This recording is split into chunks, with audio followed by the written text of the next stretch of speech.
गणानां त्वा गणपतिगुं हवामहे कविं कवीनामुपमश्रवस्तमं ज्येष्ठराजं ब्रह्मणां ब्रह्मणस्पत आनशृण्वन्नोतिभिः सीदसादनम् ॐ श्रीमहागणाधिपतये नमः सरस्वत्यै नमः श्रीगुरुभ्यो नमः हरिः ॐ वंदे शंभुमुमापतिं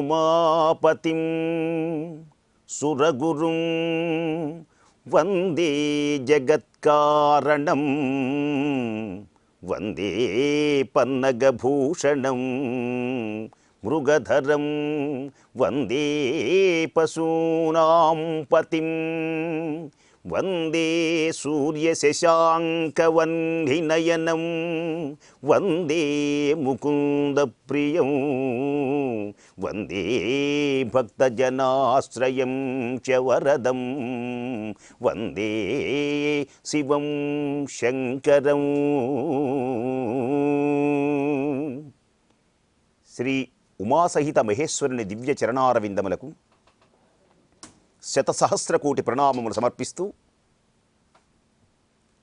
వ్యాసమునీంద్రునిచే రచింపబడినటువంటి శివమహాపురాణం సమస్త జనులకు ఆనందమును కలిగించేటువంటిది, శుభములను పెంచేటువంటిది, సర్వగ్రహ పీడలను తొలగించి ఆనందమును పెంపొందింపచేసి అష్టైశ్వర్య భోగభాగ్యములు కలిగించేటువంటిదే శివనామము. పరమేశ్వరుని యొక్క అఖండమైన నామాన్ని ఎవరైతే పలుకుతున్నారో, నిరంతరము ఈశ్వరుని యొక్క అర్చన ఎవరైతే చేస్తున్నారో సమస్త శుభములు అతనికి చేరువవుతాయి. ముఖ్యంగా ఈ కలియుగంలో అనేకమైన పాపముల భూయిష్టమైనటువంటి ఈ లోకమును పవిత్రం చేయడానికి శివనామము తప్ప ఈ లోకమునకు గతి లేదు. పరమేశ్వరుని యొక్క దివ్యనామమును పలకటం అఖండ ఐశ్వర్యమును కలుగుతుంది కనుకనే ఈ స్వామిని పరమేశ్వరుని మహేశ్వరుడు అని పిలుస్తారు, లేదా మహైశ్వర్యుడు అని పిలుస్తారు. మహా ఈశ్వరుడు, మహేశ్వరుడు. మహా అనే పదమునకు వేదాంతులందరూ బ్రహ్మపదంతో పోల్చారు. ఇంతకంటే గొప్ప స్థితి కలిగినటువంటి ఈశ్వరతత్వం ఇక లోకంలో లేదు.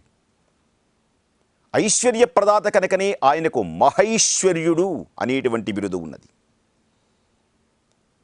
మిగిలినటువంటి శంభుడు అన్నా, శివుడు అన్నా, శంకరహ అన్నా, అనేక పేర్లతో పిలిచినా అవన్నీ స్వామివారికి బిరుదులే.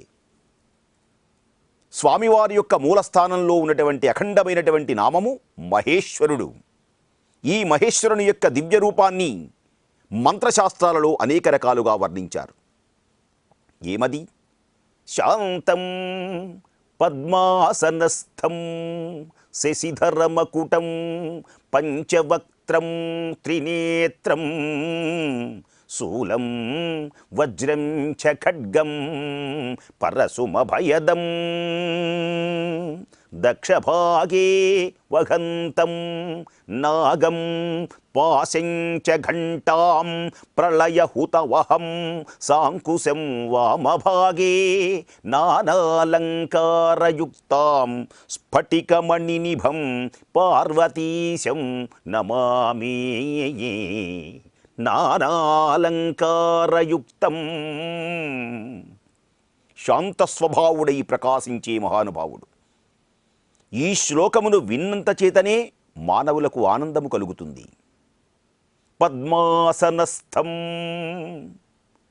శశిధరమకుటం.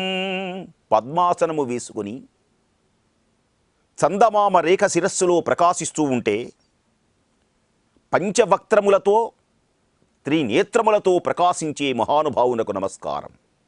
ఎంత చక్కగా వర్ణించారు. 5 తలలు ఉంటవి. ఇటు ప్రక్కన ఒక అద్భుతమైనటువంటి చేతులు, దక్షభాగంలో ఉన్నటువంటి హస్తమునందు ప్రకాశించే ఆయుధములు ఏమిటి? ఇటు 5 అటు 5 చేతులు ప్రకాశిస్తూ ఉంటాయి. దక్షిణ భాగంలో శూలం వజ్రం చ ఖడ్గం పరశుమభయదం దక్షభాగే వహంతం. ఇక ఎడమవైపున ఉన్నటువంటి 5 చేతులలో నాగం పాశం చ ఘంటాం ప్రళయ హుతవహం సాంకుశం వామభాగే. ఇన్నిటితో ప్రకాశించేటువంటి మహానుభావుని అనంతమైనటువంటి లీలలే శివమహాపురాణం. ఇలా నానాలంకారయుక్తం స్ఫటికమణినిభం పార్వతీశం నమామి. పార్వతీపతి అయినటువంటి పరమేశ్వరునికి నమస్కారం. స్ఫటికమణిలా ప్రకాశించేటువంటి తేజోమయ మూర్తికి నమస్కారం. సకల సృష్టికి ఆధారభూతమైనటువంటిది ఓంకారం. ఒక అగ్నిబీజము నుండి ఉద్భవించినటువంటి పంచముఖములు 10 భుజములతో కలిగినటువంటి పరమశివుడు ఆవిర్భవించారు. అనేకమైనటువంటి లీలలు శివమహాపురాణంలో వర్ణించడం జరిగింది. శివమహాపురాణాన్ని వినడం చేతనే మానవులకు సమస్త శుభములు కలుగుతవి.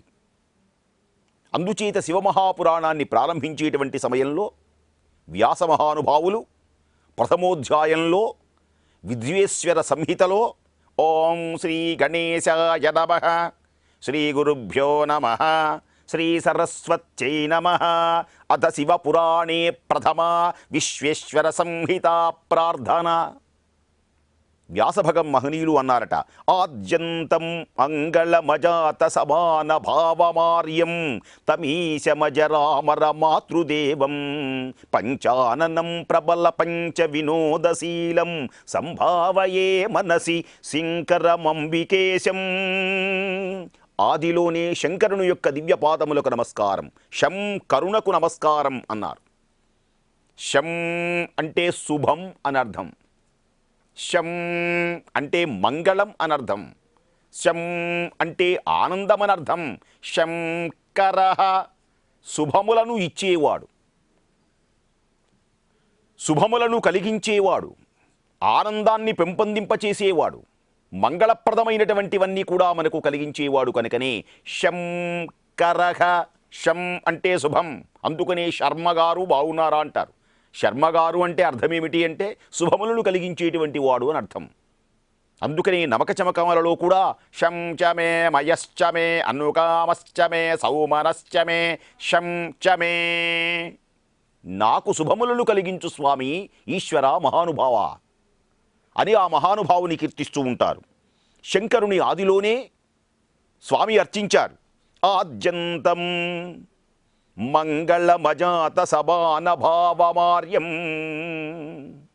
శివమహాపురాణమును ప్రారంభించుచున్నాము స్వామి. నీ నామాన్ని తలుచుచున్నాను స్వామి, నీ నామాన్ని వింటున్నాను స్వామి. ఏ అమంగళములు నాకు కలగకుండా ఉండుగాక. ఎందుకని? నీ పేరులోని శివం ఉన్నది కదా స్వామి. శివం అంటే శుభం, శివం అంటే ఆనందం, శివం అంటే మోక్షం. అందుచేత ఆదిలో అంతములో మధ్యయందు కూడా మంగళస్వరూపుడవు నీవు. ఆద్యంతం మంగళమజాత సమాన భావం. మొదటిలో శుభాలు కలిగిస్తావు జీవితంలో, ప్రారంభంలో, మధ్యలో సుఖాలు కలిగిస్తావు, ఆ అంతమునందు కూడా ఆనందాన్ని పెంపొందించే మోక్ష సామ్రాజ్యమును ఇస్తావు. అందుచేత నీవు గొప్పవాడివి. ఆయనతో సమానమైనటువంటి తత్వము ఎక్కడా లేదు అన్నారు. సమీశమజరామరమాత్మదేవం. ఈశ్వరునితో సమానమైనటువంటి నామము, శివునితో సమానమైనటువంటి నామము ఇక మరొకటి లేనే లేదు. పంచానన ప్రబల పంచ వినోదశీలం. జరామరణములు లేవు, మోక్షమే మనకు కలుగుతుంది. ప్రబల పంచ వినోదశీలం. పంచ వినోదములతో ఆనందిస్తూ ఉంటావు పంచాననుడవై స్వామి. ఏమిటి పంచ వినోదములు? సృష్టి, స్థితి, లయ, తిరోధాన, అనుగ్రహములు. అందరికీ తెలిసింది మూడే. సృష్టి, స్థితి, లయలే. కానీ ఈశ్వరుడు అది కాదు. సృష్టి, స్థితి, లయ, తిరోధాన, అనుగ్రహములనేటువంటి పంచకర్మలను సునాయాసముగా చెయ్యగలిగినటువంటి మహానుభావుడవు నీవు. ప్రారంభంలో ఎంత చక్కని శ్లోకం వ్యాసభగవానుడు అందించారు. పంచాననం ప్రబల పంచ వినోదశీలం సంభావయే మనసి శంకర అంబికేశం. 5 ముఖములు కలిగినటువంటి వాడివై సర్వశ్రేష్టమయమై జగదీశమైనటువంటి అంబికా పతితో ఉన్నటువంటి నిన్ను ధ్యానించుచున్నాను. ఈశ్వరునికి నమస్కారం చేస్తే అమ్మవారికి నమస్కారం చేసినట్లే. అమ్మవారికి నమస్కారం చేస్తే ఈశ్వరునికి నమస్కారం చేసినట్లే. భువనేశ్వరి రాజరాజేశ్వరి ఉన్నదే, ఏ మణిద్వీపంలో చింతామణి గృహంలో వేంచేసి ఉన్నటువంటి తల్లి ఎలా ఉంటుంది? సుధా సముద్రంతరుజ్జన్మణిద్వీప సంరూఢ బిల్వాటవీ మధ్య కల్పద్రుమా కల్పకాదంబ కాంతార వాసప్రియే కృత్తివాసప్రియే. కృత్తివాసప్రియే అంటే కృత్తివాసుని కూడి ఉంటుంది. సుధా అనేటువంటి సముద్రంలో కడిమి వృక్షముల యొక్క నీడలో కదంబ వనంలో అమ్మ ఉంటుంది. కదంబ వృక్షములు, కదంబ పూలు అంటే అమ్మవారికి ఇష్టం. సుధా సముద్రాంతరుజ్జన్మణిద్వీప అమృతమనే సరస్సు, అమృతమనే ప్రకాశించేటువంటి సరస్సులో మణిద్వీపంలో కదంబ వృక్షములలో ఆ తోటలలో కృత్తివాసుని కూడి ఊయల మీద అలా ఊగుతూ ఉంటుంది అమ్మ. అందుచేతనే మహానుభావుడు అర్ధనారీశ్వరుడు అన్నారు. అలాంటి స్వామిని, అమ్మతో ఉన్నటువంటి స్వామిని అర్చిస్తున్నాను. ఇది శుభమన్నమాట. యుగళ దేవత ఆరాధన. ఈశ్వరుని యొక్క దివ్యతత్వంలో అర్ధనారీశ్వర తత్వాన్ని ప్రవేశపెట్టారు ఇక్కడ. కేవలము ఒక్కరికి నమస్కారం చేయలేదు వ్యాసుల వారు. మనసి శంకరమంబికేశం, జగదీశుడైనటువంటి అంబికాపతిని ఒక్కసారి మనస్సులో తలుచుకున్నారు. అలా తలుచుకోక ధర్మక్షేత్రే మహాక్షేత్రే గంగా వాలింది సంగమే ప్రయాగే పరమే పుణ్యే బ్రహ్మలోకస్య వర్తతి. ధర్మమునకు గొప్ప క్షేత్రమైనటువంటిది, గంగా యమునల యొక్క సంగమస్థానమైనటువంటిది, బ్రహ్మలోకమునకు మార్గమైనటువంటిది, పరమపుణ్యప్రదమైనటువంటి అఖండమైన క్షేత్రమునందు జితేంద్రియులైనటువంటి మహానుభావులు అక్కడ యాగం చేస్తూ ఉన్నారు. సత్యవ్రతమును పాలించేటువంటి వారు, గొప్ప తేజస్సు కలిగినటువంటి వారు, మహాత్ములైనటువంటి వారు గొప్ప యాగాన్ని సత్రయాగము చేస్తున్నారట. మహాతేజసం మహాభాగా మహాసత్రం విసేనిరే.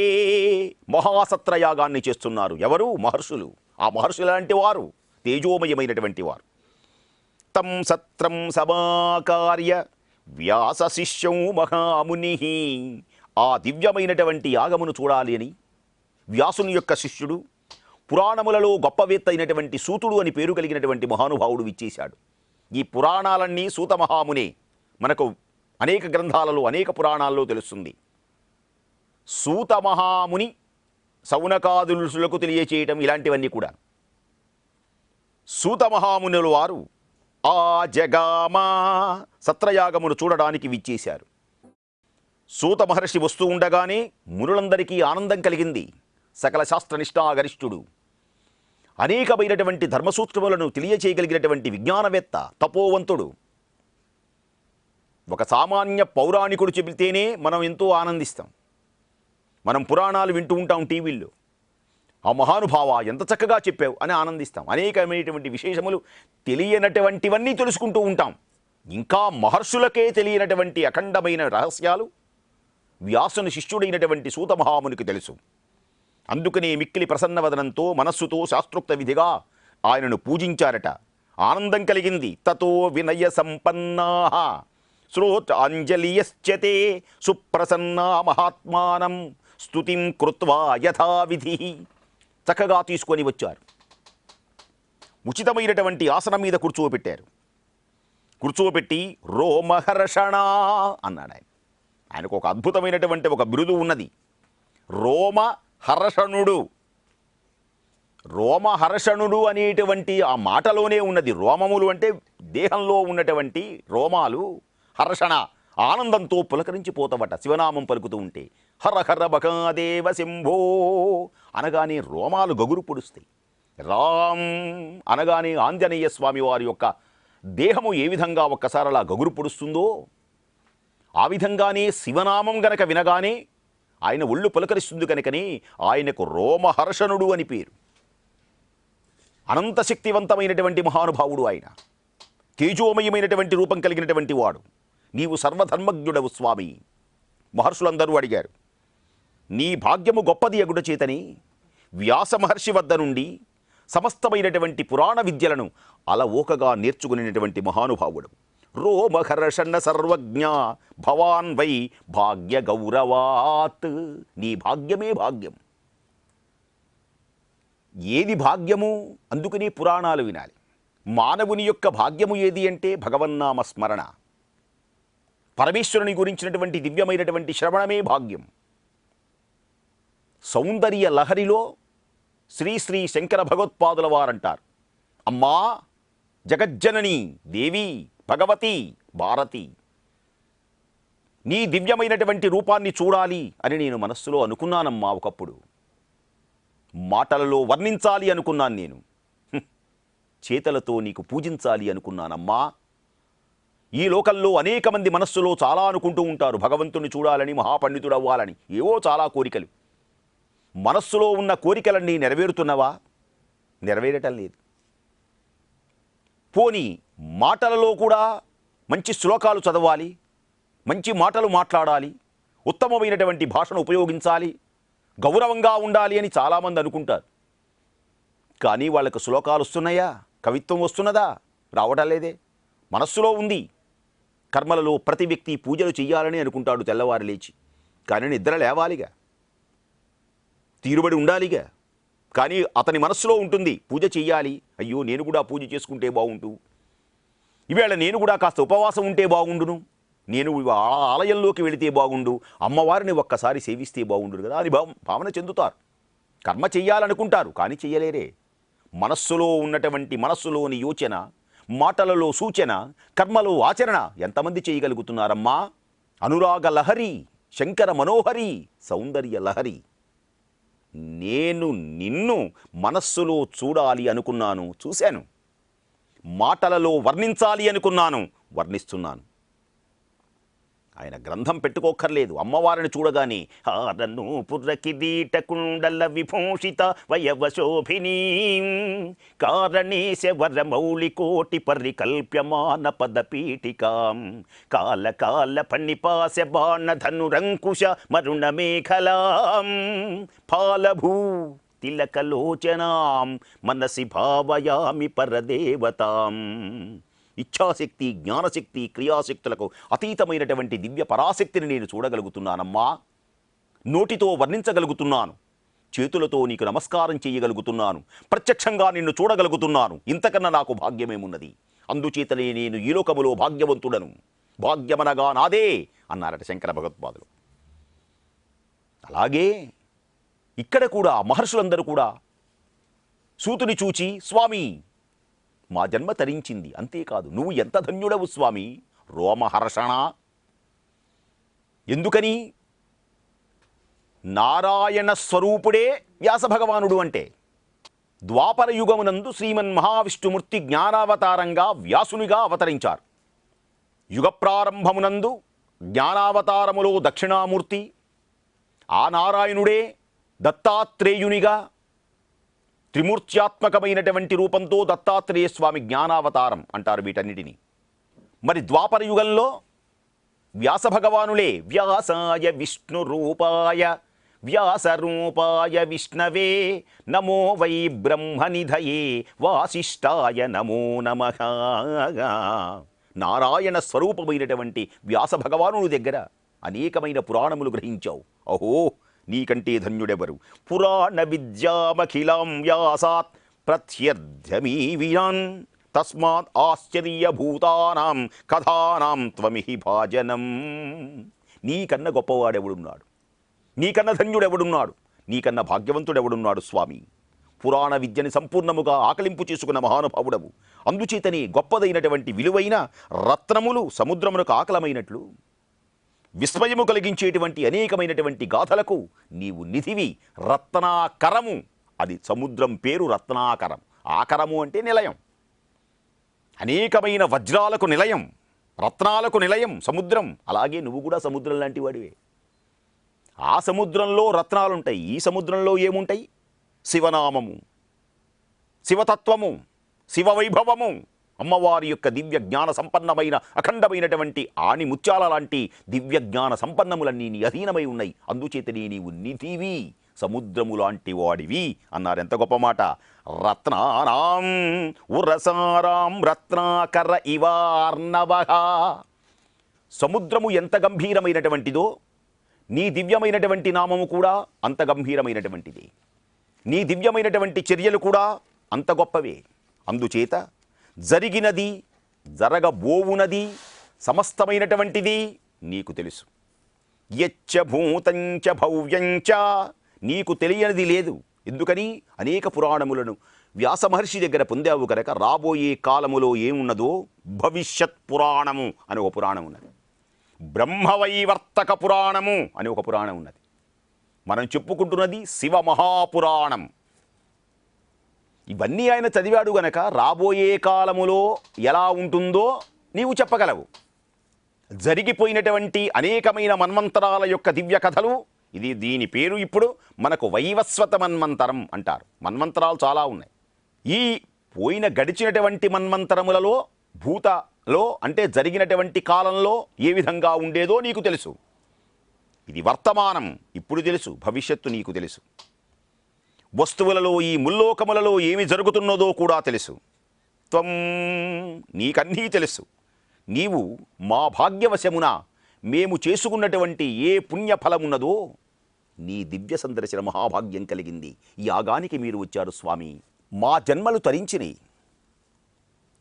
ఏదో ఒక శ్రేయస్సును కలిగించకుండా మీరు వృధాగా మరడిపోరాదు. సజ్జనుల యొక్క దర్శనం, దర్శనం పాపనాశనం. దర్శనము చెయ్యాలి, భాషణము చెయ్యాలి, స్పర్శన చెయ్యాలి. మీ దివ్య పాదపద్మములకు నమస్కారం. మీరు చెప్పేటువంటి అఖండమైన పుణ్యమైన మాటలను మేము వినడానికి సిద్ధంగా ఉన్నాం. మీ దర్శన భాగ్యం కలిగింది. ఇక్కడ శ్రేయస్సు అనేటువంటి పదానికి మోక్షము అని అర్థం తీసుకోవాలి. ఎక్కడైనా పుస్తకాలలో శ్రేయో మార్గము, ప్రేయో మార్గం అని రెండు మార్గాలు ఉంటాయి. ప్రియము అని, శ్రేయస్సు అని పుస్తకాల్లో రాస్తూ ఉంటారు. ప్రియము, శ్రేయస్సు అని. ప్రియము కన్నా శ్రేయో మార్గము గొప్పది. ప్రేయో మార్గము కన్నా శ్రేయో మార్గము గొప్పది. దేనికని అంటే ప్రియము అనేది తనకు తానే అనుభవించేది స్వార్థంతో.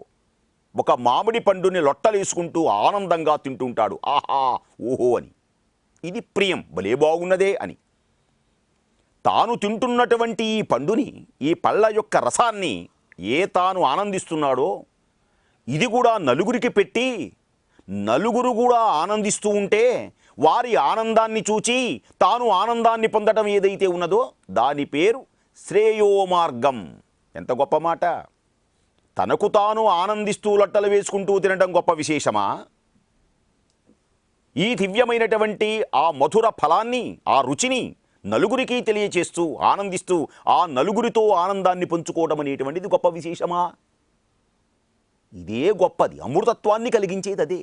అందుచేతనే శ్రేయో మార్గము ప్రేయో మార్గము కన్నా గొప్పది. ఇట్టి పరమ పవిత్రమైనటువంటి వ్యాస భగవానునిచే ప్రణీతమైన శివ మహాపురాణము ఇలా ప్రారంభమవుతుంది.